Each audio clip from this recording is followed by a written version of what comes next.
Assalamualaikum warahmatullahi wabarakatuh. Selamat sore. Bertemu lagi dengan saya Izul Mutakin di Narasi News TV. Hari ini saya kedatangan tamu istimewa.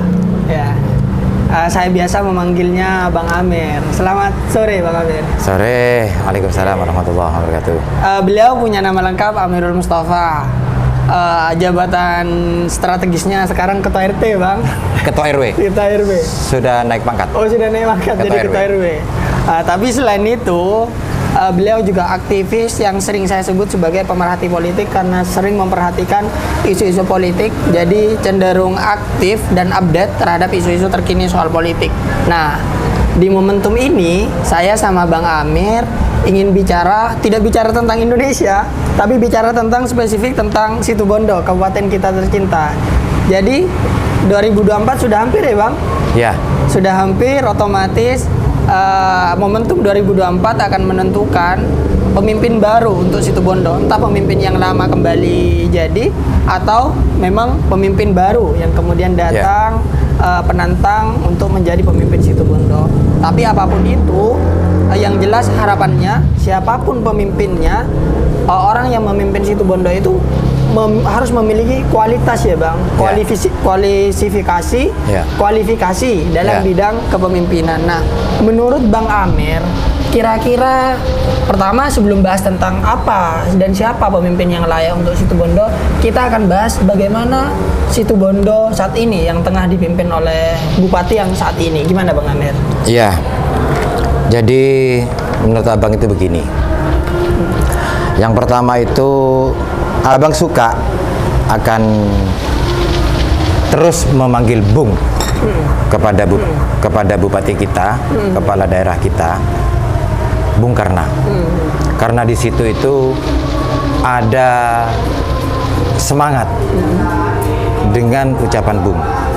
Semangat perjuangan untuk mensejahterakan masyarakat tentunya.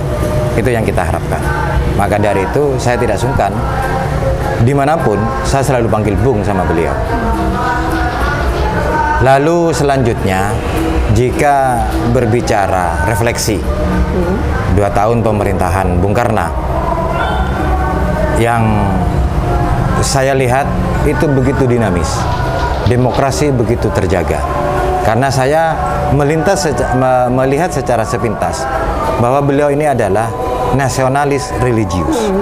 Demokrasi terjaga itu bentuknya seperti apa? Ya, dari kebebasan berpendapat, ya kan, dari kebebasan menyampaikan ekspresi. Bahkan mungkin agak berlebih menurut saya.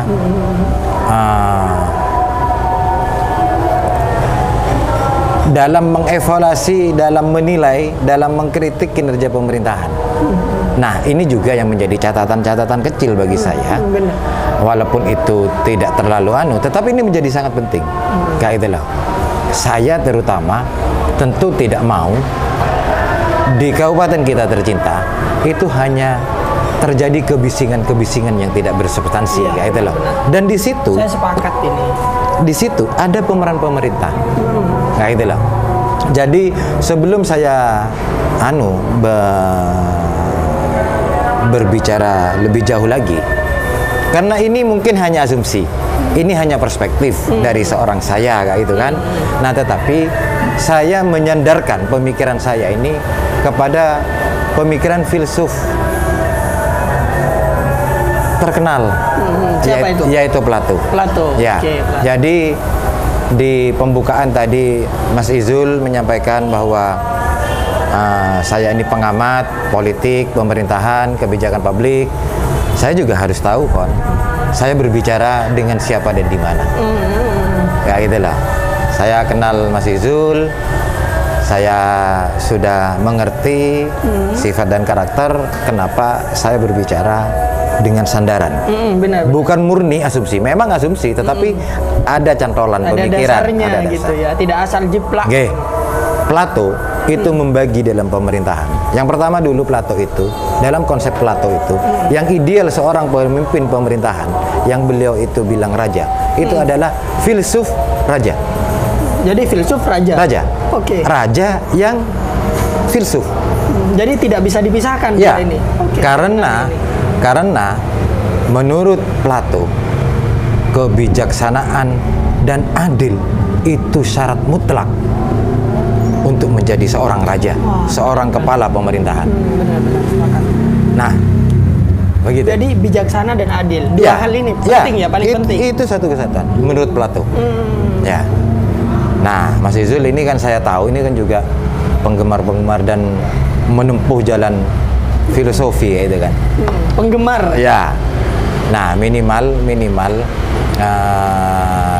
akal, logika kita itu kan dieksploitasi untuk mencari kebenaran, gitu kan? Benar, karena kan filsafat di situ, filsafatnya di situ. Nah, benar. Plato sekali lagi saya lanjutkan itu membagi 3 dalam sosiokultur masyarakat, yaitu kan, yaitu yang pertama adalah pemerintahan, yang kedua itu adalah aparat sebagai alat negara, dan yang ketiga itu adalah masyarakat biasa. Nah, ketiga ini dalam sistem kita bernegara ini masih sangat relevan. Pokok-pokok pikiran dari seorang filsuf terkenal di era kekinian, kayak gitu loh.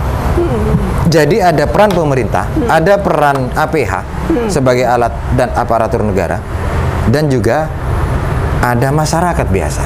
Benar. Nah, berarti APH ini posisinya sebagai pengawasnya ya? Ya, berbicara dari kepala pemerintahan dulu. Berbicara Bung Karno. Saya sering ditanyakan, Bang, Abang kan sudah di dalam lingkar pemerintahan. Saya tetap jadi gelandang, saya bilang gitu. Saya tidak menjadi libero atau tidak menjadi penyerang. Saya di gelandang. Karena saya tetap konsisten dan memiliki integritas. Di saat saya menjadi penyerang kemarin, saya selalu mengatakan bahwa jangan selalu membenarkan sikap kepala daerah, tetapi buat kepala daerah ini menjadi benar. Ini tetap akan kita pegang. Maksud di sini lingkaran penyerang itu oposisi ya? Ya, oposisi. Ya. Nah, sebenarnya oposisi itu kan tidak ada. Tidak ada. Sebenarnya tidak ada. Di mana ada kekuatan politik atau partai politik yang tidak berorientasi kepada kekuasaan, di mana ada? Nggak ada. Iya, jadi tidak ada oposisi itu sebenarnya. Ya, benar-benar. Karena perlu parpol itu. Kan? Iya, nah makanya ya, jadi harus dibedakan antara pendapat-pendapat kritis, pemikiran-pemikiran kritis dari masyarakat dan politik sebagai alat dari sebuah alat dari pemerintahan. Ini harus dibedakan. Itulah. Keren ini Berbicara Bung Karno, saya bilang berbicara Bung Karno adalah berbicara prestasi. Saya bilang seperti itu. Dan ini bukan urusan meludah atau menjilat.